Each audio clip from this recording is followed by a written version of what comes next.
All right, so guys, I thought maybe we could just kind of chat and come up with some cool topics to bounce off each other and see what we think here. Something like maybe good movie franchises that have gone bad. What are some of your thoughts on those? Matrix. Oh, The Matrix, yes. The first one was classic. It's awesome, and then it just Tanked. bad. Yeah, it sure did. I would have to agree with that one too. But Matrix is not bad compared to Tremors. Remember that one? I do. I do. I still love that first movie, but wow. Yeah. The first one was really good. Oh, it Kevin was. Bacon and Fred Ward and all that. Yeah, the first one is awesome. Kevin Bacon. I mean, come on, it's Kevin Bacon. Anything Bacon is And great. when he started dancing when the monster was coming after him, No, wait a minute, that was Footloose. Oh, yeah. Which yeah, was yeah. even scarier, actually, Yeah. than Tremors. No, you're right. Absolutely. Star Wars, the prequel Yeah. was pretty terrible. Yeah, it was pretty terrible. I mean, it even started getting bad around Jedi, even though I still like that movie. Once the Ewoks come in, it's kind of I guess for Makes purists. perfect sense. I mean, let's see, you have laser rifles and giant mechanical tanks that can walk, but you're defeated by a bunch of furry teddy bears with sharp sticks. Don't talk about my family like that, please. Anyway, Jaws. What about Jaws? Jaws went bad. I mean, it's a classic, awesome movie, one of the scariest of all time, still for me. Sure. And it just goes into, I don't know. Michael Caine, I believe, is in the fourth Yeah. one in some Caribbean island. Oh yes, this time it was personal. Yes. And I personally wanted to Oh, avoid yeah. that. Yes, I think, personal. yeah, when Michael Caine got signed, I think he thought he was playing the shark. And then, he's like, what, I'm not the shark? Well then, forget this movie. Well, what about Jurassic Park? I actually haven't seen the new one, so, I mean, I think it did kind of go downhill. Well, what but does that tell you since that you haven't gone to see it? It means I'm poor. I can understand that. Pirates of the Caribbean. Yeah, the first one was awesome. Funny as hell. Captain Jack was awesome. And then by the time it got to the second, third, it was just like, he wasn't even really that funny Maybe anymore. Deb just had too much makeup on. It's just Probably. That totally could be it. That totally could be it. And let's see, what about Aliens? Sigourney Weaver.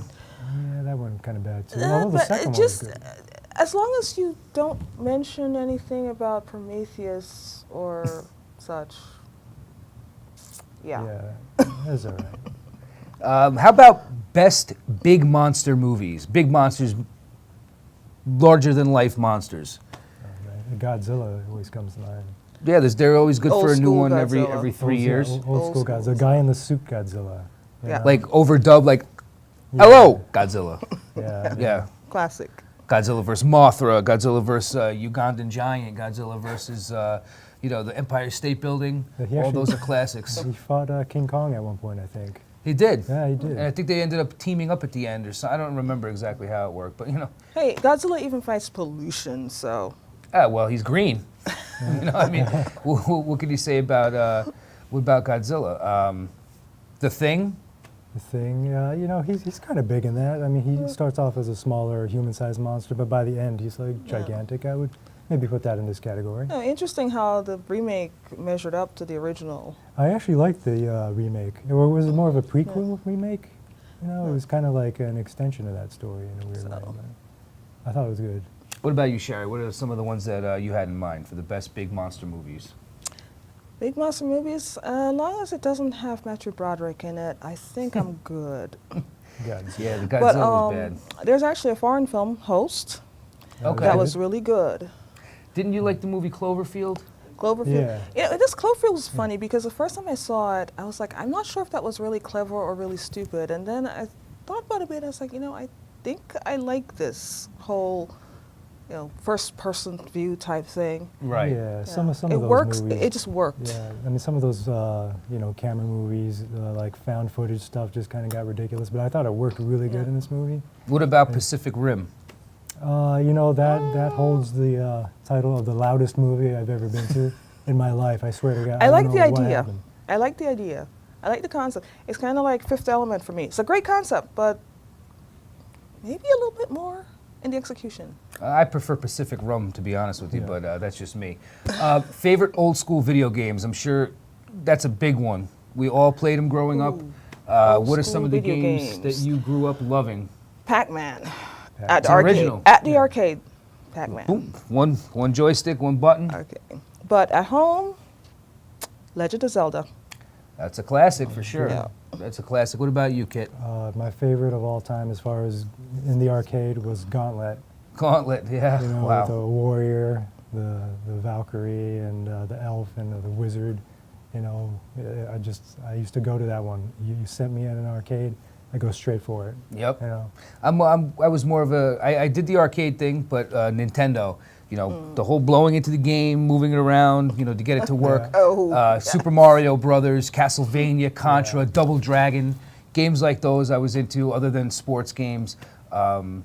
You know, and then a little later on, you know, got the Mortal Kombats and the Street Fighters, stuff like that. Those are all classics. Duck Hunt for Nintendo with the gun. With the gun that didn't First-person always shooter, I mean. work. No, it didn't always work, but neither did the games or the system, so it kind of This all is went true. along together. But the video game, they don't make video games like they used to. They're very intricate now and they're very detailed, which is cool, but there's so much to them now. The regular Yeah. controls don't, you've got to, you know, hit R1 and then L3 to move a foot. Well, you know, so my solution to that is basically if I'm playing some sort of console game, is just hit everything. And that's sometimes interesting things happen. That's how I play Super Smash Brothers with my kids. Still to this day, I've played it for 5 years. I have no idea what I'm doing in it. Just hitting a bunch of buttons and knocking people off cliffs. So I don't even know what the point of the game is, but they like it. So There's a reason I like PC games. yep. Controls are simpler. And here's another topic. This is just to throw it out there before we end this segment. Superpowers that you'd like to have. What would be the superpower that you'd like to have the most? I would like to either be able to fly or to teleport.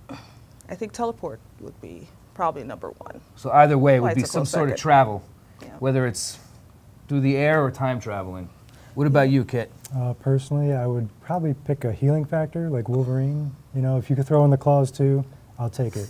You know, you kind of need the healing factor if you're going to have the claws, because if not, you know, you're going to bleed everywhere and it's going to be pretty, be very pretty messy. That wouldn't be too cool. You have to wear. Save an awful lot on insurance too. Yeah. Well, if we switch to Geico, possibly. I was thinking. I personally, I would love to be invisible. Nobody could see. You can kind of go in and out as you please, or also be able to freeze time, and kind of stop whatever's going on, and just think about a situation or enhance a situation for yourself, or get yourself out of a situation, whatever it might be. Well, actually, it's funny that you mentioned invisibility, because I actually had that power in high school. So yeah, unfortunately, it just. Well, that must have been rough. I'm really sorry about that. But now you're very vibrant, as we can all see. You're vibrant. You're up. After the surgeries. Well, thank you, Ms. Jenner. Yeah, listen, guys, it is getting late. What time is it? I have got to go. Oh, yeah, I've got to get out of here. So, guys, see you. Wow. Wow. That's pretty cool. I don't know how she did that. Did she leave a tip? I don't know. Did she leave a tip for you? Hey, could you put your friggin' thumb down, all right? We know you're there. Man, I swear to God, he was touching the back of my neck. He's a creepy guy, man. Do you smile or like change your facial expression, anything? Can you pour me a drink? Make yourself useful? Anyway, we'll be back next time on Revelbots for some more topics to share with you and share our opinions. So for now, this is Kit. I'm Dr. Rips. Bing, bing.